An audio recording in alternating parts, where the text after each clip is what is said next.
అందరి సపోర్ట్ ఉంటేనే అవుతుంది ఇది. అండ్ మహేష్ గారి గురించి ఒకసారి నేను లాస్ట్కి చెప్పేసి అది రివ్యూ గైస్. అనుకోకుండా క్యాబ్ బుక్ చేసిన, క్యాబ్లో కూర్చున్న రామానాయుడు స్టూడియోకి వెళ్ళలేదు, మళ్ళీ వచ్చేసింది. ఇప్పుడు ఏంది మళ్ళీ మళ్ళీ వెనకాల బద్మాషే లేదు. I keep teasing him most of the time. ఆయన క్యాబ్లో హీ వాజ్ డ్రైవింగ్ అరౌండ్.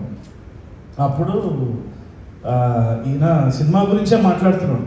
ఎంత ధైర్యంగా అంటే ఏం సినిమాలు చూస్తున్నారు, ఎంత టాకటివ్ అంటే క్యాబ్లో కూడా నేను అసలు మాట్లాడదామంటే ఈయననే టాపిక్, ఏం సినిమాలు చూసినారు ఏంది అంటే, నేను అడిగినా మీకేం నచ్చింది అంటే పెళ్లి చూపులని ఒక సినిమా వచ్చింది చూసినారా అని నేను నన్ను అడుగుతాను.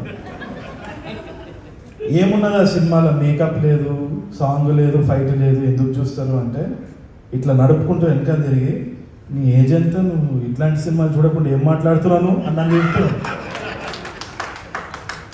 ఫుల్ చాలా తిట్టిండు, పెద్ద వాదన అయింది. అయితే ఇది చూడాలి, ఇట్లాంటి సినిమాలు చూడాలి, నువ్వే